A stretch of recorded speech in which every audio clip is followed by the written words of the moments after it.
हाँ तो dear students, हमने पिछले क्लास में पढ़ा था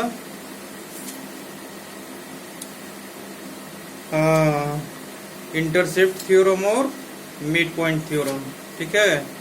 अच्छा, उस सब का क्वेश्चन तो एक्सरसाइज 9 से सॉल्व कर लिए होंगे आप लोग। ठीक है। 9 से में अगर कोई डाउट है तो बताइए। Very good. ओके, अब चलते हैं नेक्स्ट। हेडिंग लगाएं एरिया। ठीक है, लिखें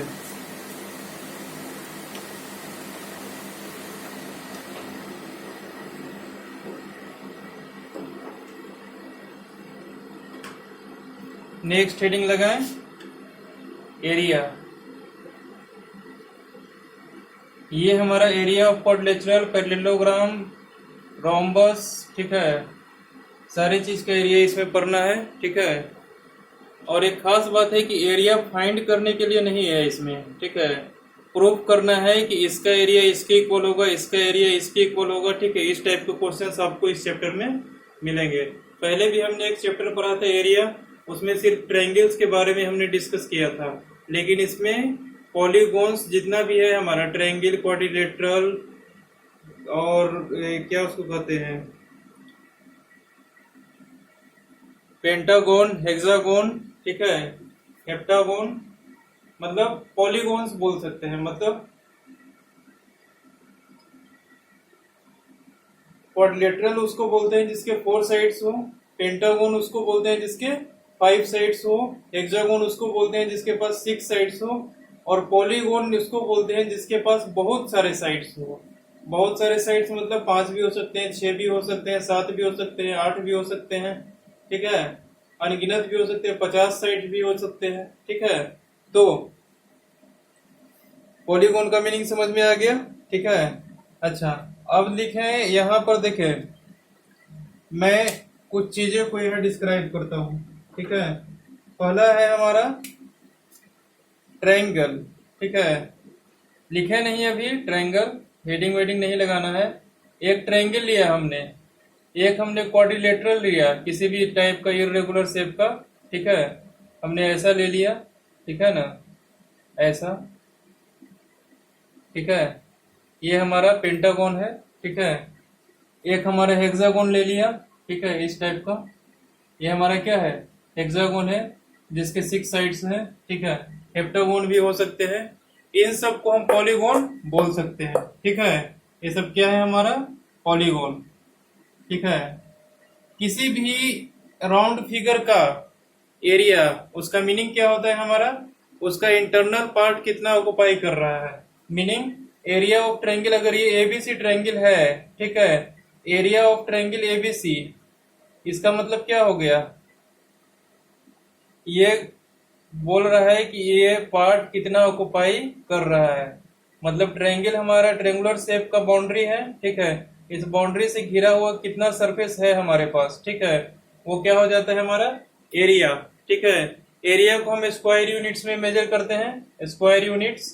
क्योंकि अगर हम सिंपली बोले कि एरिया हमारा 1 सेंटीमीटर स्क्वायर है, ठीक है, तो उसका मीनिंग क्या होगा, देखें यहाँ पे। अगर हम बोलें कि एरिया हमारा 1 सेंटीमीटर स्क्वायर है इस ट्रायंगल का, ठीक है, एरिया 1 सेंटीमीटर नहीं, मान लेते हैं 15 सेंटीमीटर स्क्वायर इसका एरिया है। ठीक है, इस ट्रायंगल का सपोज कर लिया हमने।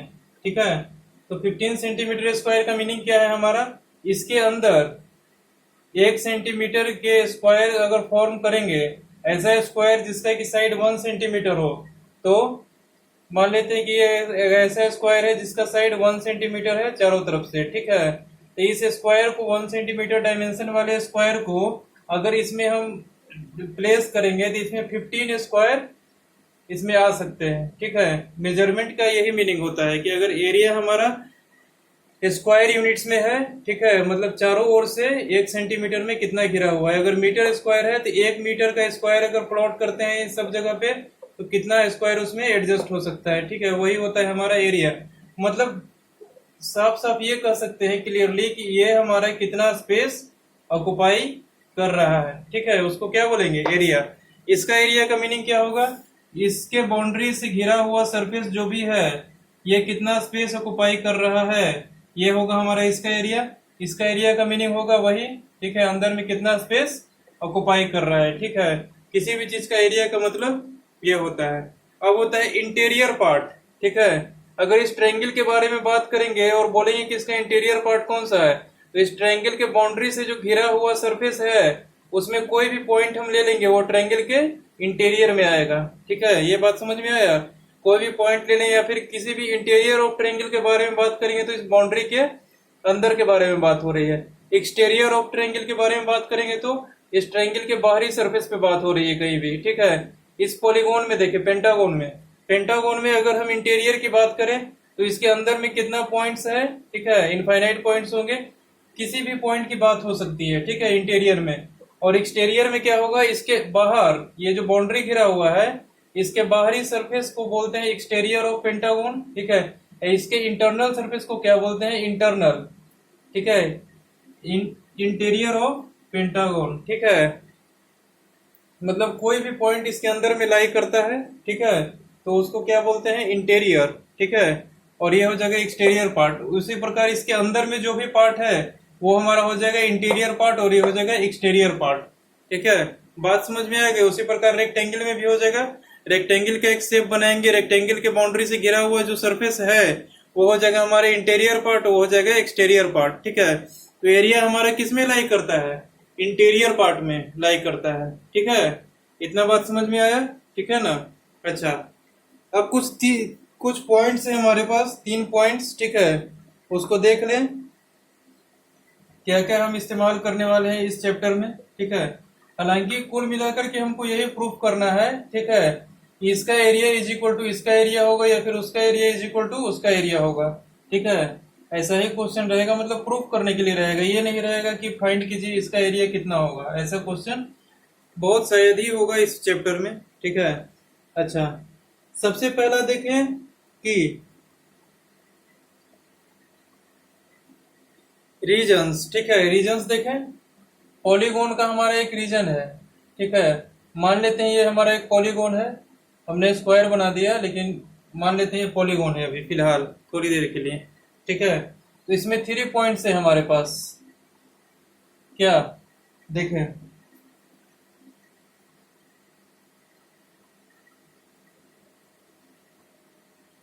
एक हमने पॉलीगोन ले लिया, ठीक है, एक दूसरा पॉलीगोन हम ले लेते हैं, ठीक है, ABCD। 2 पॉलीगोन हमने ले लिया, ठीक है, एक ABCD लिए तो दूसरा कुछ और ले लेते हैं PQRS, ठीक है। 2 हमारे पास, इसका इंटरनल रीजन को इंटीरियर पार्ट को R1 से डिनोट करेंगे, इसके इंटीरियर पार्ट को R2 से डिनोट करेंगे।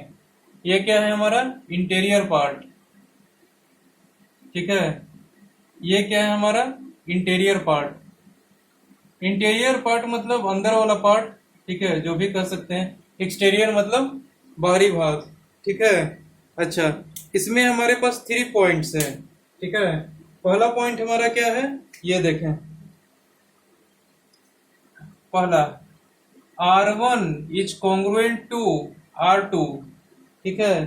इसका मतलब होगा क्या, area of R1 is equal to area of R2, ठीक है। बात समझ में आ रही है? ये कहना ये चाह रहा है कि अगर हमारे पास इसका एरिया, ठीक है, और इसका एरिया देख रहे हैं ना, इंटरनल रीजन को R1 से डिनोट किए हैं, इंटरनल रीजन को R2 से डिनोट किए हैं।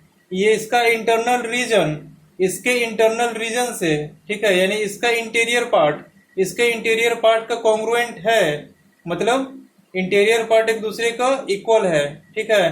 तो क्या हो जाएगा हमारा, सबसे पहला इसमें आता है अगर कॉन्ग्रुएंट है। कॉन्ग्रुएंट का मतलब क्या होता है कि दोनों बिल्कुल सेम टू सेम है, ठीक है। तो हमारा area of R1 is equal to area of R2, मतलब इसका इंटरनल रीजन R1 से डिनोट किए हैं, इसका इंटरनल रीजन R2 से डिनोट किए हैं, तो इसका एरिया जितना होगा उतना ही एरिया इसका होगा, ठीक है। अच्छा, दूसरा पॉइंट है हमारा R1 is subset of R2। इसका मतलब क्या हो गया, area of R1 is less than equal to area of R2। Area of R1 is less than equal to area of R2, ठीक है। इसका मीनिंग क्या हुआ, इसका मीनिंग समझें। ठीक है, बोल रहे R1 is subset of R2। Subset तो आप लोग नहीं पढ़े होंगे क्या होता है। ठीक है, सबसेट का मतलब ये होता है कि जैसे देखिए, बहुत ज्यादा कुछ अभी नहीं समझे, 11th क्लास में समझेंगे ज्यादा। ठीक है, अभी बस इतना समझे। मान लेते हैं कि दो हमारे पास रीजन है, इसको सर्किल नहीं माने, ठीक है, इसको रीजन माने। एक रीजन हमारा यहाँ है, एक रीजन हमारा यहाँ है। ठीक है, ये रीजन हमारा R1 है, ये रीजन हमारा R2 है। ठीक है, अच्छा, R2 हमारा क्या है, कंप्लीट रीजन है। ठीक है, मतलब पूरा। ठीक है, अगर हम बात करें R1 की तो सिर्फ इतना रीजन की बात की जाएगी। ठीक है, R2 में R1 भी इंक्लूड हो जाएगा। ठीक है, समझ में आ रही है बात। ठीक है, यानी कि बीच वाला पार्ट क्या हो जाएगा, R2 माइनस R1। ठीक है, ये तो बाद में पढ़ेंगे। पहले देखें, अगर ऐसा दिया हुआ है कि मान लेते हैं दो सर्किल ले लेते हैं। ठीक है, ज्यादा समझ में आएगा। एक सर्किल हमारा R2 है। ठीक है, सर्किल R2 नहीं है, मतलब कि सर्किल का इंटीरियर पार्ट हमारा R2 से डिनोट किया गया है। ठीक है, इसके अंदर एक और सर्किल है। ठीक है, जिसके इंटीरियर पार्ट को हम R1 से डिनोट कर रहे हैं। ठीक है, तो ये ऐसा हम कह सकते हैं कि R2 सर्किल के अंदर R1 सर्किल एग्जिस्ट कर रहा है।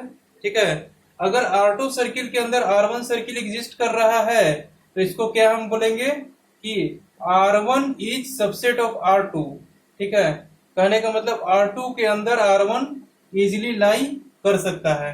ठीक है, मतलब इस सर्किल को अगर बाहर भी रख दें, ठीक है, और ऐसा लिखा हुआ है हमारा कि R1 is subset of R2, इसका मतलब क्या है कि इस सर्किल हमारा R1 है। ठीक है, इसको हम इसमें कंप्लीटली एडजस्ट कर सकते हैं। ठीक है, समझ में आ रही है बात। इसका मतलब होता है कि R2 जो सर्किल है उसी का पार्ट हमारा इंटीरियर में क्या आ रहा है, R1। ठीक है, बात समझ में आ रही है। ठीक है, मतलब उसके अंदर वो लाई कर रहा है। ठीक है, तब क्या होगा, एरिया ऑफ R1, ठीक है, हमारा तो सिंपली दिख रहा है कि एरिया ऑफ R1 क्या होगा, हमारा R2 के एरिया से छोटा होगा या फिर बराबर हो सकता है अगर सबसेट है तो। सबसेट का मतलब क्या है कि इससे छोटा या इसके इक्वल। ठीक है, सबसेट का तो मीनिंग ओरिजिनल दूसरा होता है। ठीक है, लेकिन अभी आप इतना ही समझें। ठीक है, आपके लिए काम की चीज है। सबसेट का मतलब होता है कि इससे छोटा कोई सर्किल होगा। ठीक है, या फिर इसके इक्वल कोई सर्किल होगा। ठीक है, तो अगर सबसेट है R1 सर्किल, सर्किल नहीं मतलब कोई भी चीज। ठीक है, कोई भी पॉलीगॉन हमारा दिया हुआ है, उसका लिखा हुआ है कि R1 is subset of R2।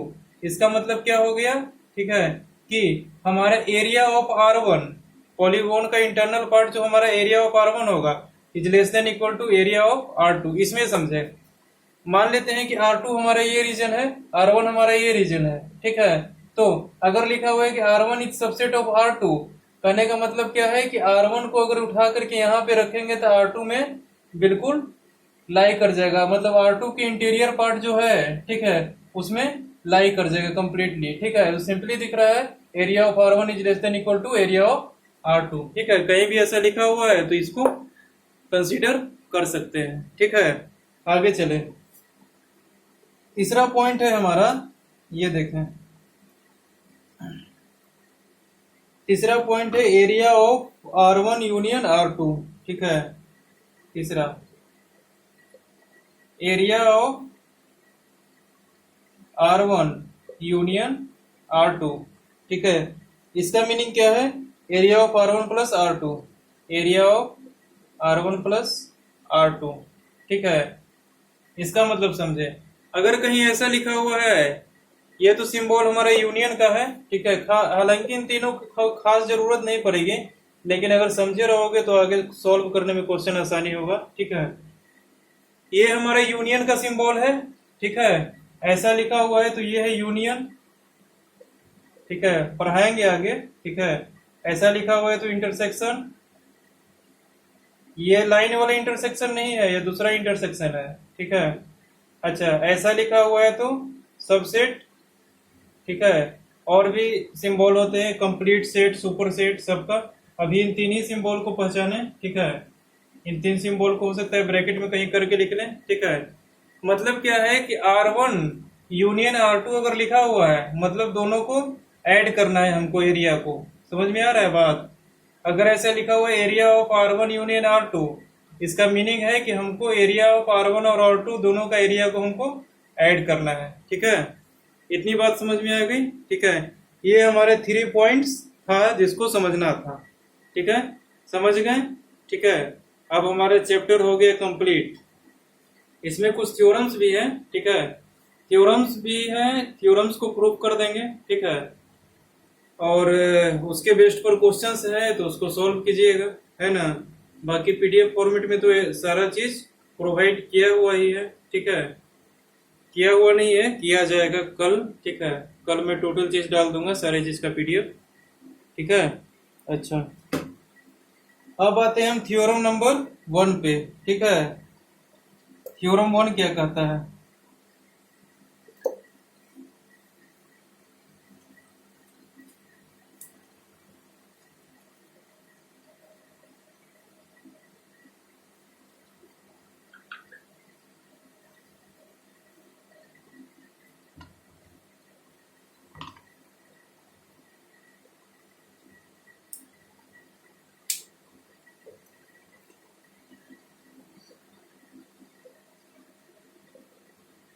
Theorem 1 ये क्या कहता है, देखें। ये कहता है a diagonal of a parallelogram divides it into 2 triangles of equal area. इसको तो आप आसानी से प्रूव कर सकते हो, ये तो इनफाइनाइट टाइम्स मैंने प्रूव कर दिया है। ठीक है, फिर भी एक बार और प्रूव कर देते हैं।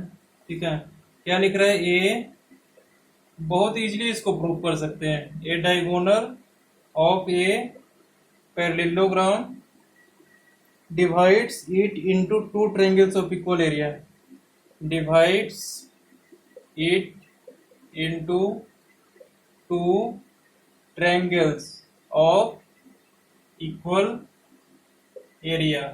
ठीक है, इसको प्रूफ करना है। डायग्राम हम बना लेते हैं पैरेललोग्राम को कुछ इस टाइप का। ठीक है, ऐसा कुछ होता है पैरेललोग्राम हमारा। ठीक है, ये हमारा ABCD इज ए पैरेललोग्राम। ठीक है, और इसका डायगोनल BD। ठीक है, इसमें हमको प्रूफ क्या करना है? Diagonal of a parallelogram divides it into 2 triangles of equal area. ठीक है, तो पैरेललोग्राम जब दिया हुआ ही है तो ये साइड इसके पैरेलल हो जाएगा, ये साइड इसके पैरेलल हो जाएगा, ये साइड इसके इक्वल हो जाएगा, और ये साइड इसके इक्वल हो जाएगा। ठीक है, और ये हमारा कॉमन साइड आ जाएगा। तो दोनों ट्रायंगल तो कॉन्ग्रुएंट हो गया, दोनों कॉन्ग्रुएंट हो गया तो दोनों क्या है, हमारा इक्वल एरिया ऑक्यूपाई करेगा। ठीक है, सीधा हम ऐसा लिख सकते हैं इसमें, देखें। In triangle ABD and BDC। ठीक है, दोनों ट्रायंगल में देख लें क्या है। AB is equal to CD। ठीक है, पैरेललोग्राम का साइड है। ठीक है, side of parallelogram, opposite side, ये लिख देंगे ऑपोजिट साइड्स। ठीक है, यहाँ लिख देंगे क्या, AD is equal to BC। ये हो जाएगा हमारा क्या, ये भी ऑपोजिट साइड्स। ठीक है, BD इज इक्वल टू हो जाएगा BD, ये हो जाएगा क्या हमारा, कॉमन साइड्स। ठीक है, बस triangle ABC ABD is congruent to triangle BDC। ठीक है, साइड साइड साइड क्राइटेरिया से कॉन्ग्रुएंट हो जाएगा। ठीक है, मतलब क्या है, area of triangle ABD is equal to area of triangle BDC। हो गया प्रूफ। ठीक है, 2 ट्रायंगल्स ऑफ इक्वल एरिया में हमारा क्या हो गया, कन्वर्ट हो गया।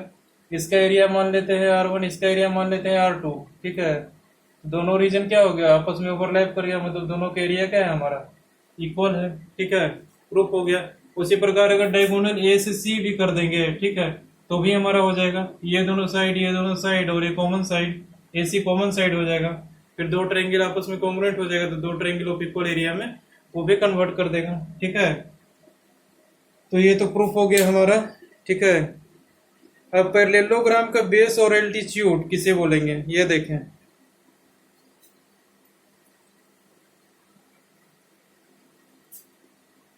किसको बेस बोलेंगे, किसको एल्टीट्यूड बोलेंगे, ये देखें।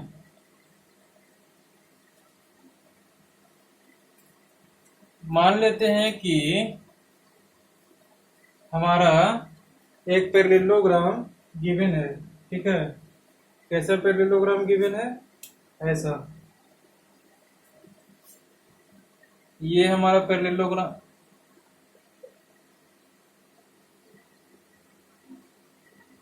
ये हमारा एक पैरेललोग्राम गिवन है, ठीक है। बहुत बड़ा बन गया और अच्छी बात है, ठीक है।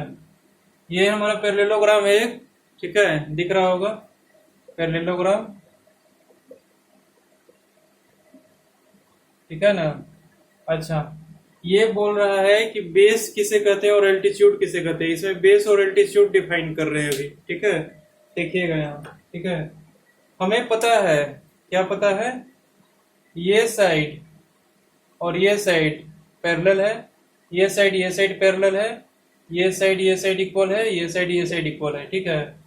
अगर हम ए बी, ठीक है, को बेस मानते हैं, ठीक है, किसी साइड को हम बेस मान सकते हैं, A B, B C, C D, D A, इन चारों में से किसी भी साइड को हम बेस मान सकते हैं, ठीक है। यहां लिखेंगे if A C is equal to base, then A B, अगर ए सी को बेस माने हैं, नहीं ए बी को बेस मानेंगे, ए बी को बेस मानेंगे, ठीक है, तो हमारे एल्टीट्यूड कौन सा हो जाएगा? इसको मान सकते हैं एल्टीट्यूड, या फिर इसको मान सकते हैं एल्टीट्यूड, ठीक है। ये मान लेते हैं एम पॉइंट है, ये एल पॉइंट है, ये, हाँ, then D L and C M will be altitude, ठीक है। समझ में आ रहा है बात? जैसे कि यहाँ हमारा अगर ए बी को बेस मानेंगे, ठीक है, इसके अपोजिट वर्टेक्स से हम एक परपेंडिकुलर ड्रॉ कर देंगे, वो हमारा क्या होगा? एल्टीट्यूड होगा, ठीक है, corresponding to base A B, ठीक है। अच्छा, अगर हम सी डी को मानते हैं, ठीक है, सी डी को अगर हम बेस मानते हैं, ठीक है, तो अपोजिट वर्टेक्स से इस पे क्या कर दें? परपेंडिकुलर ड्रॉ कर दें, ठीक है। इसका जो लेंथ होगा हमारा, वो क्या होगा? एल्टीट्यूड, ठीक है। मतलब अपोजिट साइड्स में की अगर बात की जाए, अगर ए बी को बेस मान रहे हैं, ठीक है, तो जो एल्टीट्यूड हमारा निकल करके आएगा दो ठो, ठीक है, ये दोनों आपस में इक्वल होगा, ठीक है। और दूसरी बात यह है कि अगर सी डी को भी बेस मानेंगे तो वही दोनों एल्टीट्यूड हमारा निकल करके आएगा, ठीक है। मतलब अपोजिट साइड कोरिस्पॉन्डिंग अगर रहेगा, अपोजिट साइड का को अगर बेस मानेंगे, जैसे मतलब ए बी को बेस मानने पर जो एल्टीट्यूड आ रहा है, उस वही एल्टीट्यूड हमारे ए बी की अपोजिट वाले साइड को मानने पर आएगा, ठीक है। उसी प्रकार अगर बीसी को बेस माने हैं, ठीक है, तो जो एल्टीट्यूड हमारा आएगा वही एल्टीट्यूड एडी के कोरिस्पॉन्डिंग आएगा, ठीक है। ये हमारा कंक्लूजन है और देख भी लेते हैं इसको, ठीक है। अच्छा, हम अपोजिट वर्टेक्स से परपेंडिकुलर ड्रॉ करना चाहते हैं, कैसे ड्रॉ करेंगे? देख ले, हमारा वर्टेक्स ये है, ठीक है, अपोजिट साइड, यहां से हम परपेंडिकुलर एक ड्रॉ कर देंगे ऐसा, ठीक है। ये हमारा एल्टीट्यूड किसका हो गया? Corresponding to side BC, BC के कोरिस्पॉन्डिंग हमारा क्या हो गया? ये वाला एल्टीट्यूड हो गया, ठीक है। क्योंकि अगर बीसी को बेस मानते हैं, ठीक है, तो हमको बीसी के अपोजिट साइड से एक परपेंडिकुलर हमको ड्रॉ करना है, उसका जो लेंथ होगा वही हमारा क्या होगा? एल्टीट्यूड। जरूरी नहीं है कि परपेंडिकुलर हमारा यहीं से ड्रॉ होगा, यहां से भी परपेंडिकुलर आप बिल्कुल सीधा ड्रॉ कर सकते हैं, इसका जितना लेंथ होगा वही हमारा क्या हो जाएगा? एल्टीट्यूड हो जाएगा, ठीक है। बात समझ में आई? अगर डीए को बेस मानेंगे, ठीक है, तब कौन सा होगा हमारा? देख ले, ठीक है, अगर डीए को बेस मानते हैं, ठीक है, तो यही वाला एल्टीट्यूड हो जाएगा, ठीक है। ये परपेंडिकुलर यहां से इस पे ड्रॉ कर दें, ठीक है, ये हो जाएगा। और नहीं तो हमारा ये हो सकता है, ठीक है, ये हो सकता है, ठीक है, इधर कहीं आएगा, ठीक है। जैसे यहाँ दो जगह पे आया था ना, तिरछा अंदर की ओर धंसा हुआ था, इधर अंदर की ओर कौन धंसा हुआ? चलिए, इधर नहीं दिख रहा है क्लियरली, ठीक है, दिख भी रहा है, हम ड्रॉ भी कर देंगे तो आपको समझ में नहीं आएगा, तो देख लीजिए, ठीक है। मतलब कि अपोजिट वर्टेक्स से हमको परपेंडिकुलर ड्रॉ करना है, इन चारों साइड्स में से किसी भी साइड को हम बेस मान सकते हैं, ठीक है। जिसको बेस मानेंगे उसके कोरिस्पॉन्डिंग हमको क्या करना होगा? एक एल्टीट्यूड ड्रॉ करना होगा अपोजिट वर्टेक्स से, वही हमारा क्या होगा? एल्टीट्यूड और बेस, ठीक है। उसी को मान करके हम आगे सॉल्व करेंगे, ठीक है। ओके।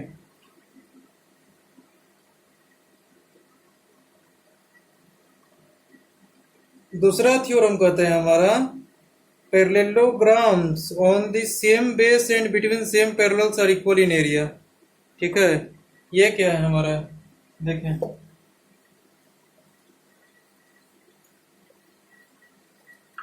थ्योरम सेकेंड,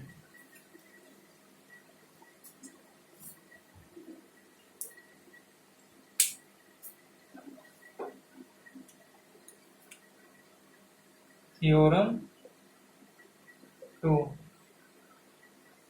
क्या बोल रहा है, parallelogram on the same base and between the same parallels, parallelogram on the same base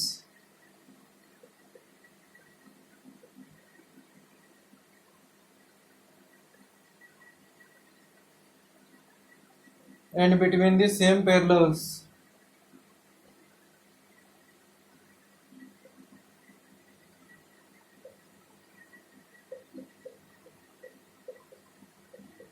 are equal in area.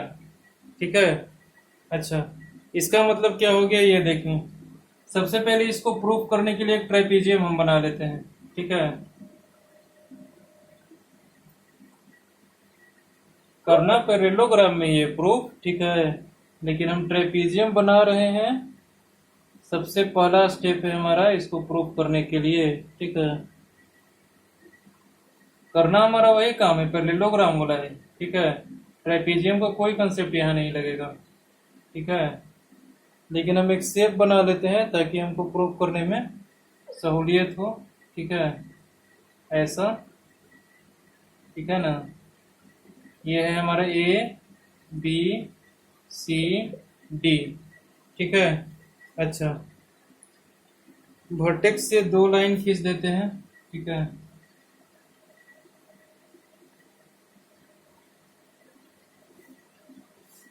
एक ऐसा और एक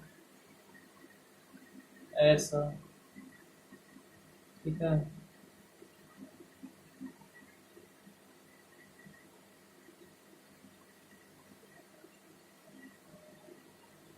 ठीक है, अच्छा, इसका नाम क्या देते हैं, डी, डी और ई। ठीक है, हमारे पास अगर देखा जाए, बिल्कुल ध्यान से देखें। ठीक है, इस फिगर में हमारा 2 पैरेललोग्राम बन रहे हैं सेम बेस पे। कौन कौन से पैरेललोग्राम हमारा बन रहा है, एक पैरेललोग्राम हमारा ये बन रहा है। ठीक है, ये हमारा एक पैरेललोग्राम बन रहा है ऐसा। ठीक है, ऐसा ही एक पैरेललोग्राम बन रहा है हमारा। ठीक है, दूसरा पैरेललोग्राम कौन सा बन रहा है,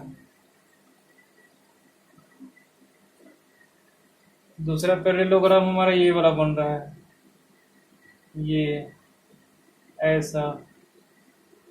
ठीक है, देखिए क्या 2 पैरेललोग्राम कैसा बन रहा है, दोनों का बेस क्या है हमारा, ए बी। ठीक है, हमारा दिया हुआ है। ठीक है, ये पैरेलल टू ये पैरेलल टू ये, 2 पैरेललोग्राम हमारा है, दोनों हमारे क्या है, सेम बेस पे है। ए बी पे ए बी पैरेललोग्राम बना हुआ है, ये भी पैरेललोग्राम हमारा ए बी बेस पे बना हुआ है। दोनों हमारा इक्वल इन एरिया होगा, इसको प्रूफ करना है। ठीक है, तो हमको पता है कि पैरेललोग्राम ये दोनों है। ठीक है, तो हम ऐसा कह सकते हैं, क्या इसमें कंक्लूजन है, ये पैरेलल टू ये हो जाएगा। ठीक है, और क्या होगा हमारा, ये लाइन पैरेलल टू ये लाइन हो जाएगा। ठीक है, दूसरी बात, ये पैरेलल टू ये हो जाएगा। ठीक है, और ये पैरेलल टू ये हो जाएगा, वो तो ऑलरेडी दिया हुआ है। ठीक है, अच्छा, सबसे पहले हम इसमें क्या करेंगे, दिमाग लगाएं, कुछ दिमाग चल रहा है, इसको प्रूफ करने के लिए क्या करेंगे, हमको प्रूफ करना है area of triangle, sorry, parallelogram A B D E is equal to area of parallelogram A B E D, A B E D. Is equal to area of parallelogram BADC, BADC, ठीक है। इन दोनों parallelogram का area हमारा क्या है, equal है, ठीक है। ये प्रूफ करना है, दोनों का बेस क्या है हमारा, सेम है, ठीक है। तो कैसे प्रूफ करेंगे,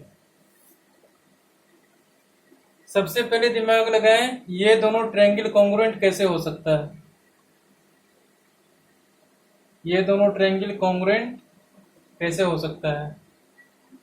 डी पॉइंट हमारा 2 आ गया, डी पॉइंट हमारा 2 आ गया, तो इसको F मान लेते हैं, ठीक है। इसको F मान लेते हैं, ठीक है ना। ABEF हो जाएगा, ABEF, ठीक है। एरिया ऑफ पैरेललोग्राम ABEF, ठीक है, is equal to area of BADC, BADC, ये एक पैरेललोग्राम, ये एक पैरेललोग्राम, ठीक है। अच्छा, अब हम दिमाग लगाए in triangle ADF and triangle BEC, ठीक है। इन दोनों ट्रायंगल में कुछ दिमाग चलाएं, देखें क्या आता है। चलें देखें, ठीक है। यस, पहला हम क्या लिखेंगे, AF, मार्कर काम नहीं कर रहा है, AF is equal to BC, ठीक है। ये क्या होगा, अपोजिट साइड ऑफ पैरेललोग्राम, ठीक है। AF is equal to BE, ठीक है। AF हमारा BE के इक्वल होगा, अपोजिट साइड। AD हमारा किसके इक्वल होगा, BC के, क्या हो जाएगा, अपोजिट साइड ऑफ पैरेललोग्राम। ये दो साइड तो इक्वल हो गया। अब इस एंगल पे गौर कीजिए, ठीक है। ये हमारा इसके पैरेलल है ना, और ये हमारा इसके पैरेलल है। तो दोनों का इंटरसेक्शन पॉइंट, ठीक है, ये इसके पैरेलल है, तो ये जितना एंगल फॉर्म करेगा इसके और इसके इंटरसेक्शन पॉइंट पे, वो उतना ही एंगल यहाँ पे फॉर्म होगा। जैसे देखें, दो लाइन हमारे पास पैरेलल दिया हुआ है, ठीक है। ये लाइन पैरेलल है इसके, ठीक है। अच्छा, ये लाइन पैरेलल है हमारा इसके, ठीक है। तो ये जो हमारा एंगल फॉर्म करेगा, ठीक है, दोनों के बीच में थीटा, वो दोनों एंगल भी सेम होगा ना। कैसे, क्योंकि ये पैरेलल टू ये दिया हुआ है, ठीक है। तो ये जितना तिरछा है उतना ही ये भी तिरछा होगा, ठीक है। इसका जितना स्लोप होगा उतना ही इसका स्लोप होगा। या फिर ऐसे समझें, ये पैरेलल टू ये है, ठीक है, तो इसको इस पे लाएंगे तो कंप्लीटली ओवरलैप कर जाएगा। ठीक उसी प्रकार इस वर्टेक्स को इस पे लाएंगे तो कंप्लीटली ओवरलैप कर जाएगा। मतलब ये जितना एंगल फॉर्म करेगा उतना ही एंगल हमारा ये भी फॉर्म करेगा, ठीक है। ये बाय लॉजिक है, ठीक है। अच्छा, तो ये तो लॉजिकली हमको दिख रहा है कि ये दोनों एंगल क्या होगा, हमारा इक्वल ही होगा, ठीक है। इसीलिए ये एंगल हमारा और इसके इक्वल हो जाएगा, ठीक है। तो यहाँ पर ऐसा भी लिख सकते हैं हम कि angle FAD is equal to angle EBC, ठीक है। इसमें क्या लिख देंगे, same parallel sides, same parallel arms लिख देंगे, ठीक है। इस एंगल का आर्म्स क्या है, सेम पैरेलल लाइंस है, ठीक है। अच्छा, अब क्या हो जाएगा, साइड एंगल साइड क्राइटेरिया से ये दोनों ट्रायंगल क्या हो जाएगा, triangle ADF congruent to triangle BCE, ठीक है। कौन सा क्राइटेरिया लग जाएगा यहाँ, साइड एंगल साइड, ठीक है। ये दोनों ट्रायंगल हमारा कॉन्ग्रुएंट हो गया। ध्यान दे, यहाँ जब दोनों ट्रायंगल हमारा कॉन्ग्रुएंट हो गया तो दोनों ट्रायंगल का एरिया भी हमारा इक्वल होगा, ठीक है। इतनी बात समझ में आ रही है, ठीक है। जब दोनों ट्रायंगल का एरिया कॉन्ग्रुएंट इक्वल होगा तो पैरेललोग्राम का एरिया इक्वल करने के बारे में सोचना होगा यहाँ से कि कैसे करेंगे। देखें, यहाँ इस पॉइंट को छोड़ देते हैं, बाकी सब इरेज कर देते हैं, ठीक है। क्योंकि हमारा प्रूफ हो चुका है यहाँ तक कि एंगल ADF ट्रायंगल बीसी के कॉन्ग्रुएंट है। ठीक है, ओके।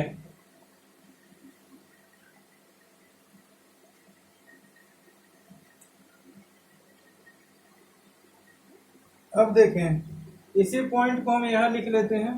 ठीक है, triangle A D F is congruent to triangle B C E. ठीक है, ये हो जाएगा हमारा एसएस क्राइटेरिया से। ठीक है, ये तो कॉन्ग्रुएंट हो चुका। ठीक है ना। अब इसके बाद देखें, जरा डायग्राम भी मिट गया, डायग्राम फिर से बनाना पड़ेगा, मिस्टेक हो गया जी।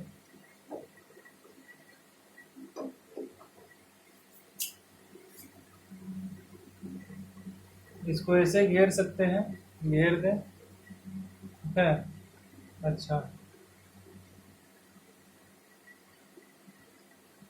ओके। ठीक है, अब डायग्राम बना लेते हैं।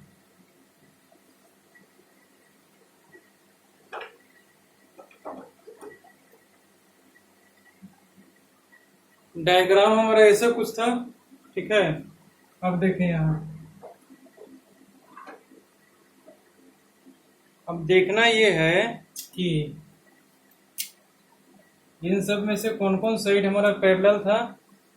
ये पैरेलल था किसके, इसके। ये पैरेलल था किसके, इसके। ये भी इक्वल था इसके, ये भी इक्वल था इसके। ठीक है, ये एंगल हमारे पास कॉन्ग्रुएंट हो गया। ठीक है, कॉन्ग्रुएंट होने के बाद देखें, कॉन्ग्रुएंट जब हो गया तो कुछ नहीं करना है। ठीक है, देखें, हमारे पास area of A B D E, quadrilateral A B D E का एरिया जो होगा, ठीक है, ये वाला एरिया, ठीक है, प्लस ये वाला एरिया ट्रायंगल का, plus area of triangle A D F is equal to क्या होगा, ये क्वाड्रिलेटरल का ये ट्रायंगल का दोनों का एरिया मिला के क्या हो जाएगा हमारा A B E F parallelogram का एरिया हो जाएगा। ठीक है, अच्छा, अब इस ट्रायंगल का और इस क्वाड्रिलेटरल का मिला के कौन सा हो जाएगा, A B C D parallelogram का एरिया हो जाएगा। ठीक है, क्या लिख सकते हैं, area of A B D E plus area of triangle A D F B E C के कॉन्ग्रुएंट है। ठीक है, हमारा ए डी एफ जो है बी ई सी के कॉन्ग्रुएंट है ना जी, तो कॉन्ग्रुएंट है तो ये दोनों ट्रायंगल आपस में, तो ये ट्रायंगल की जगह पे हम ये ट्रायंगल भी लिख सकते हैं, ये ट्रायंगल की जगह पे ये ट्रायंगल का एरिया भी लिख सकते हैं, क्योंकि दोनों इक्वल एरिया का हो चुका है। ठीक है, तो अब देखिए area of triangle A B D E, ठीक है, प्लस एरिया ऑफ, इसमें भी लिख सकते हैं ट्रायंगल ए डी एफ। ठीक है, क्यों लिख सकते हैं, क्योंकि ए डी एफ हमारे बी सी के कॉन्ग्रुएंट है। ठीक है, इस ट्रायंगल का एरिया प्लस इस ट्रायंगल का एरिया दोनों मिला के ए बी सी डी, ठीक है, is equal to area of A B C D parallelogram लिख सकते हैं। A B C D parallelogram का एरिया हो जाएगा ए बी डी ई का क्वाड्रिलेटरल का area plus area of triangle B C की जगह पे हम ट्रायंगल एडीएफ का एरिया लिख सकते हैं, क्योंकि दोनों आपस में क्या है, कॉन्ग्रुएंट है। ठीक है, तो देखिए ये दोनों सेम चीज आ गया ना। ठीक है, इसका एलएचएस वाला पार्ट लें, देखें इसका ये वाला पार्ट लें। ठीक है, इसका ये वाला पार्ट लें, दोनों सेम हो गया, तो आरएचएस का पार्ट भी क्या हो जाएगा हमारा, सेम हो जाएगा। Hence area of parallelogram A B C D is equal to area of parallelogram A B E F, ये हमारा प्रूफ हो गया। ठीक है, थ्योरम हमारा क्या कर रहा था, सेम बेस और सेम पैरेलल्स के बीच में हमारा दो पैरेललोग्राम बनेगा तो दोनों इक्वल इन एरिया होगा, वो हम प्रूफ कर चुके हैं। ठीक है, अच्छा,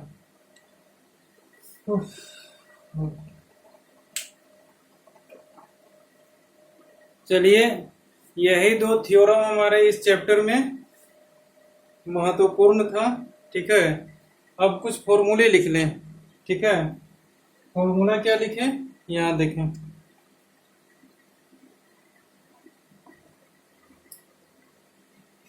बाकी सब आप थ्योरम खुद से प्रूफ कर सकते हो। ठीक है, थ्योरम नहीं है, बाकी सब कोरोलरी है। ठीक है, थ्योरम तो हमने सारे प्रूफ करवा दिए हैं। ठीक है, अच्छा, अब इसके बाद आइए फॉर्मूला पर, ठीक है, लिखें सम फॉर्मूले, ठीक है। पहला फॉर्मूला में लिखें area of parallelogram base into height, ठीक है। दूसरा एरिया ऑफ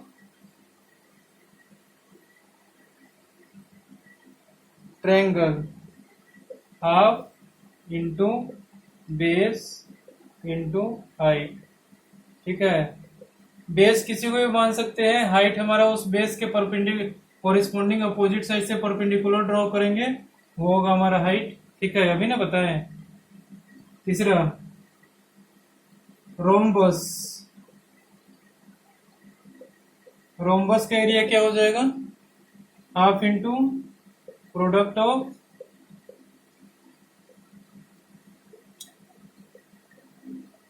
डायगोनल्स, ठीक है। चौथा एरिया ऑफ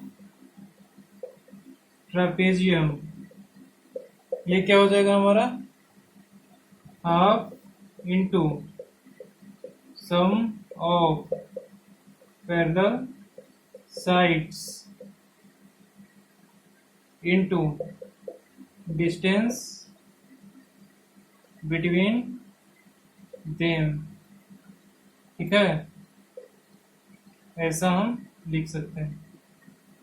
अच्छा, तो उस तरीके से पढ़ना चाहते हो कि टोटल क्वेश्चन भी करवा दे, टोटल एग्जांपल्स भी करवा दे, टोटल थ्योरम कोरोलरी सब चीज करवा दें, ठीक है। पका पकाया खाना खाना है, वैसा स्थिति मैं नहीं जनरेट करता हूँ। आपको जो खुद से सॉल्व करो, जिसमें डाउट है उसको पूछो, ठीक है।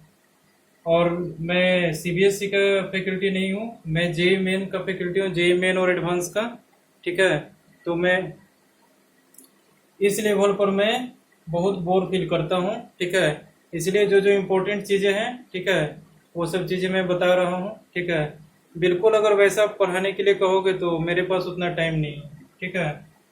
आपको अगर कोई डाउट हो रहा है तो आप कमेंट बॉक्स में लिखें या फिर क्या व्हाट्सएप ग्रुप में भेजें, ठीक है, या फिर क्लास में पूछ सकते हैं, ठीक है। कोई प्रॉब्लम नहीं है, ठीक है। लेकिन मैं चाहता हूं कि आप लोग खुद से करें, ठीक है। करवाने के लिए तो मैं सारा चीज करवा सकता हूं, ठीक है। इसमें भी बहुत सारे थ्योरम्स भी और हैं जो कि मैंने नहीं करवाए हैं, उसको इसलिए दिया है क्योंकि आप खुद से करो। जो जो इम्पोर्टेंट थे, जो जो ब्रेन स्टॉर्मिंग थे, वो सब हमने करवा दिए हैं, ठीक है। बाकी सब आप खुद से करो। क्वेश्चन तो वास्ट से वास्ट पूछे जा सकते हैं, टाइप्स का कोई लिमिट नहीं है, ठीक है। क्वेश्चन आप खुद से करो, ठीक है। अब स्कूल्स में क्या करते हैं, टोटल क्वेश्चन को सॉल्व करवा देते हैं, ठीक है। बुक उठाते हैं और शुरू से लेकर के लास्ट तक टोटल क्वेश्चन को स्टेप वाइज सॉल्व करा देते हैं। बच्चे उसको कॉपी कर लेते हैं और कॉपी करके कॉपी कहाँ कचरा के डब्बा में फेंक देता है लोग, कहना मुश्किल है, ठीक है। वो कंडीशन नहीं करना है। हमारा मेनली ब्रेन के अंदर होना चाहिए, ठीक है, जो कुछ भी हमने पढ़ाया, ठीक है। क्योंकि at the time of exam ना ही तो आपके पास कॉपी रहेगा और ना ही आपके पास टीचर्स रहेंगे, ठीक है। सिर्फ आप ही का ब्रेन रहेगा वहां पे, जिसमें स्टोर रहेगा, वही आपका काम करेगा, ठीक है। अगर फॉर्मूला स्टोर है, थ्योरम्स स्टोर है, तो क्वेश्चन इतना वास्ट तो नहीं पूछा जा सकता है बोर्ड एग्जाम में कि नहीं बने, ठीक है। कॉम्पिटिटिव लेवल में पूछा जा सकता है जो कि नहीं सॉल्व हो, लेकिन बोर्ड लेवल में तो ऐसा नहीं पूछा जा सकता है, ठीक है। आप वहां से भी क्वेश्चन पूछ सकते हैं, पॉलिटेक्निक का गाइड है या फिर इधर एसएससी है, बैंकिंग, रेलवे, कहीं कहीं का भी मैथमेटिक्स हो, ठीक है, किसी भी टाइप का एप्टीट्यूड टाइप मैथमेटिक्स भी आप पूछ सकते हैं, ठीक है। क्वेश्चन आप कहीं से भी मैथमेटिक्स का ला कर दें हमको, फ्रॉम 9th क्लास से लेकर के बीटेक सेकेंड ईयर तक का, ठीक है। इंजीनियरिंग मैथमेटिक्स पार्ट 3rd तक पढ़ना है ना, वहां तक का आप कहीं से भी क्वेश्चन ला करके दें, हम सॉल्व करके उसका वीडियो फॉर्म करके आप तक डिलीवर करेंगे, ठीक है। अच्छा, तो हो गई इतनी बात, ठीक है। उसके बाद आप सॉल्व करें। नहीं नहीं, टोटल क्वेश्चन सॉल्व नहीं करूंगा। टोटल क्वेश्चन सॉल्व करने का कोई तरीका नहीं है मेरे पास। आपको अगर टोटल क्वेश्चन में डाउट हो रहा है तो एक एक करके सारे पूछ लो, वो बात अलग है, ठीक है। लेकिन मैं टोटल क्वेश्चन सॉल्व नहीं करने वाला। एक्सरसाइज 10A को कंप्लीट कर लें, ठीक है।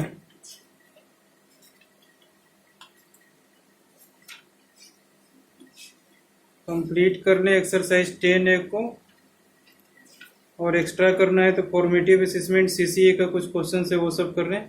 फिर अगला क्लास में हम स्टार्ट करेंगे सर्किल्स। सर्किल्स में भी बहुत सारे थ्योरम्स हैं, ठीक है, मैं इंपॉर्टेंट ही करवाऊंगा, ठीक है। सर्किल्स में अगर कंफ्यूजन जनरेट होगी, ठीक है, तो मैं ज़्यादा करवा दूंगा टोटल थ्योरम्स, ठीक है। देखिए आप प्रूव कर सकते हो, सर्किल इजी है, ठीक है। अगर आप इसका टोटल टर्म समझ लिए तो इजी चैप्टर है, ठीक है, इसका मैं करवा दूंगा। और अभी फिलहाल एक्सरसाइज 10 है तो मिनिमम करें ही करें। फॉर्मेटिव असेसमेंट का भी क्वेश्चन है, RD शर्मा का भी क्वेश्चन है, वहाँ से भी आप लोग प्रैक्टिस कर सकते हो, ठीक है। क्योंकि मेरे पास जितना क्वेश्चन भेजोगे, जितना मैं एक्सप्लेन करूँगा आप तक डिलीवर करूँगा, आपके लिए बेनिफिशियल होगा, ठीक है।